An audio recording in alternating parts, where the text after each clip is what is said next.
सही मायने में औद्योगिक क्षेत्र में आगे बढ़ना चाहिए।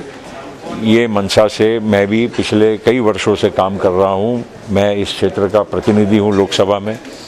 मैं एकमेव इस क्षेत्र का केंद्रीय मंत्रिमंडल में भी प्रतिनिधि हूँ और सुदैव से भारी उद्योग मंत्रालय की जिम्मेदारी मेरे ओर है और काफ़ी इंडस्ट्रीज उसमें ऑटो सेक्टर पूरा हमारे मंत्रालय के अंतर्गत हम उसका कामकाज देखते हैं।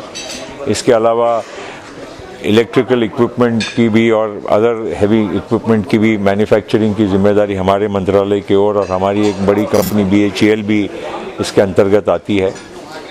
और जिस तरह से ये पूरा आयोजन हुआ है, मुझे नहीं लगता है कि हम जैसे लोगों का योग्य इसमें सहयोग या तो लेने की कोशिश की गई है या हमारी कोई भी सक्रिय भूमिका इसमें अपेक्षित है। और उस वजह से मैं और क्या कह सकता हूँ, हमारी कोई नाराज़गी नहीं है। विदर्भ का विकास हो तो हमेशा खुशी की बात है। हम भी चाहते हैं कि विदर्भ का विकास हो, सभी जिलों का विकास हो, हम जिस क्षेत्र का प्रतिनिधित्व करते हैं वहाँ का भी विकास हो। और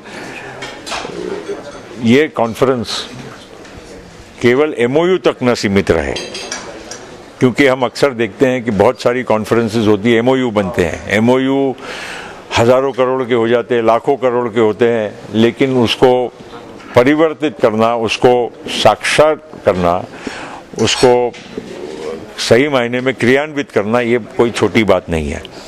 और इसलिए मुझे फिलहाल आश्चर्य इस बात का भी होता है कि एनर्जी मतलब बिजली और वित्त विभाग, क्योंकि ये दोनों चीज़ें कोई भी इंडस्ट्री को लिए सहूलियत देने के लिए, कंसेशंस देने के लिए या उनको प्रोत्साहन देने के लिए दोनों विभाग का बहुत एक महत्वपूर्ण एक हिस्सा होता है, उसकी भूमिका होती है। वो भी यहाँ पर इस कॉन्फ्रेंस में उपस्थित नहीं है। तो मुझे लगता है कि कहीं ना कहीं थोड़ा बहुत इसका जो आयोजन है ये योग्य तरीके से जो होना चाहिए, मुझे नहीं लगता है। या हो सकता है कि उसके हमको जानकारी नहीं हो, लेकिन क्योंकि मुझे इसमें जिस तरह से एक सक्रिय भूमिका, मुझे भी एक उत्साह, क्योंकि इधर का मैं एक प्रतिनिधि होने के नाते मंत्रिमंडल में भी और लोकसभा में भी, इसलिए मैं चाहता था कि एक अच्छा यहाँ पर हम एक वातावरण बनाएं और उसको बहुत सारे अच्छे काम इसके माध्यम से हो सके। तो अब क्योंकि हमको एक साधारण पत्रिका में भी अगर यहाँ पर निमंत्रित करने में किसी को संकोच हो तो मैं इसमें और तो कुछ नहीं कहूँगा। कोई नाराज़गी की बात नहीं है, मेरी शुभकामनाएं हैं। और उसके बावजूद भी जो भी कुछ मुझे जिम्मेदारी एक इस क्षेत्र के प्रतिनिधि के नाते अगर मुझे महसूस होगी कि मुझे कुछ इसमें काम करना है, मैं ज़रूर करूँगा। भास्कर जादव प्रकरण में शाह कंस्ट्रक्शन का नाम